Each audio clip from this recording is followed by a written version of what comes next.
A pergunta é do Wesley Ramon, do portal Urubu Interativo. Renato, boa noite. No decorrer da partida, Michael foi um dos jogadores que mais tentava alguma jogada perigosa pela ponta. No segundo tempo, você optou por tirá-lo para colocar Vitinho. O que você pretendia com a entrada do camisa 11? Ele conseguiu atender suas expectativas? Não, o Michel saiu porque 10 minutos antes de ele ter saído, ele já havia pedido para sair, eu conversei com ele, ele falou que estava muito cansado, e no momento que eu conversei isso com ele, eu falei, eu vou te deixar mais um pouco, e nesse mais um pouco, o lateral Marcinho do Atlético Paranense foi 2 vezes embora e ele não conseguiu acompanhar. Então estava na hora de tirá-lo pelo cansaço. É um jogador que jogou praticamente todos os jogos comigo, um jogador que se entrega muito, um jogador que se desgasta muito. E é um jogador como os demais jogadores, ele está a cada 3 dias tendo uma decisão. Então chega uma hora que eu falo, os jogadores são seres humanos também. Então ele saiu porque ele pediu, porque ele já estava cansado, e inclusive deixei ele mais 10 minutos no jogo. Pergunta do Gabriel Reis, do canal Paparazzo Rubro Negro. Boa noite, Renato. O lance do pênalti hoje foi muito parecido com o não marcado contra o Cuiabá, em cima do Vitinho. Isso só prova ainda mais que não há critério com relação ao VAR? Eu não gosto de falar de arbitragem. A única coisa que eu critico é o VAR. Eu acho que hoje, em primeiro lugar, foi pênalti domingo, como foi pênalti hoje. Eu já falei, se isso acontece na minha área, tem que dar pênalti também para o adversário. Isso é uma regra. Então não pode cada jogo ser uma regra. Lá no Maracanã não foi e aqui foi. O lance foi parecido. Então é por isso que eu falo que o VAR apita o jogo. O VAR tem que fazer o que aconteceu hoje. Chama o árbitro e deixa o árbitro tomar decisão. O árbitro é o que manda no jogo. O VAR não pode mandar no jogo. Seguir o protocolo. O cara do VAR pode ter uma opinião, o árbitro do jogo pode ter outra opinião. Então, quem tem que tomar a decisão é o árbitro do jogo.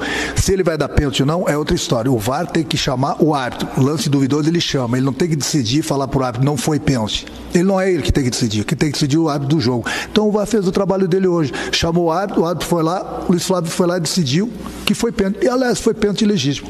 Como foi pênalti domingo também no Maracanã. Eu estava, inclusive, falando com o Nicão agora, depois do jogo. Ele falou, aquele pênalti contra o Cuiabá foi legítimo e hoje ele deu e domingo não deu. Eu falei, pois é, Nicão, domingo foi pênalti e hoje foi pênalti de novo. Agora, o que não pode é cada jogo, né, ter uma regra. Aí fica difícil. Pergunta do Rafael Melo, do canal Raflamelo. Boa noite, Renato. Hoje, Gabigol igualou seu maior jejum de gols pelo Flamengo. Já são 7 jogos sem marcar. Você concorda que esse posicionamento, jogando mais longe do gol, prejudica o futebol dele e, consequentemente, do time? Não é o posicionamento do Gabriel. Eu não conheço um jogador no mundo que não fique alguns jogos sem fazer gol. Tem um tempo atrás estavam cobrando o Pedro, que o Pedro, se não me engano, ficou 10 jogos sem fazer gol. Eu falei, Pedro, relaxa, tranquilidade. Confiança total. Daqui a pouco a bola começa a entrar, daqui a pouco você vai voltar a fazer gols. E ele voltou a fazer gols, tem nos ajudado bastante. A mesma coisa com o Gabriel. O importante é a entrega que ele vem tendo, ele vem nos ajudando de uma forma ou de outra. No momento que ele se desloca, ele abre, fica um pouco longe da área, é justamente ele está jogando sem a bola, abrindo espaços para o companheiro. Principalmente no momento que você enfrenta uma equipe que tem 3 zagueiros. Se ele ficar parado lá no meio da área, ele não vai encostar na bola. Então, muitas vezes ele sai, ele fica um pouco longe do gol, mas tem aberto espaço para os companheiros. Pergunta de Marcos Coelho, da Rádio Tupi. Renato, hoje notamos um Flamengo com mais dificuldades que o normal para trocar passes. Ao que você atribui essa situação? Você também viu dessa forma? Algumas vezes é uma coisa normal, porque o Atlético joga toda hora aqui. É grama sintética, e a grama sintética faz uma diferença muito grande. É da água para o vinho. Então, uma coisa é você estar acostumado com a grama natural. Outra coisa é você enfrentar um adversário que, se está jogando pela primeira vez, depois de um bom tempo, como o Flamengo na grama sintética, as dificuldades é para ambos os lados.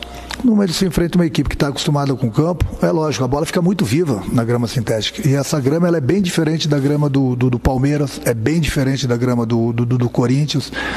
Então, hoje a gente já sabia das dificuldades. Ontem nós conversamos no treino, hoje nós conversamos na pré-eleição, que nós íamos ter essa dificuldade, mas mesmo assim a minha equipe arriscou o tempo todo, saindo, jogando,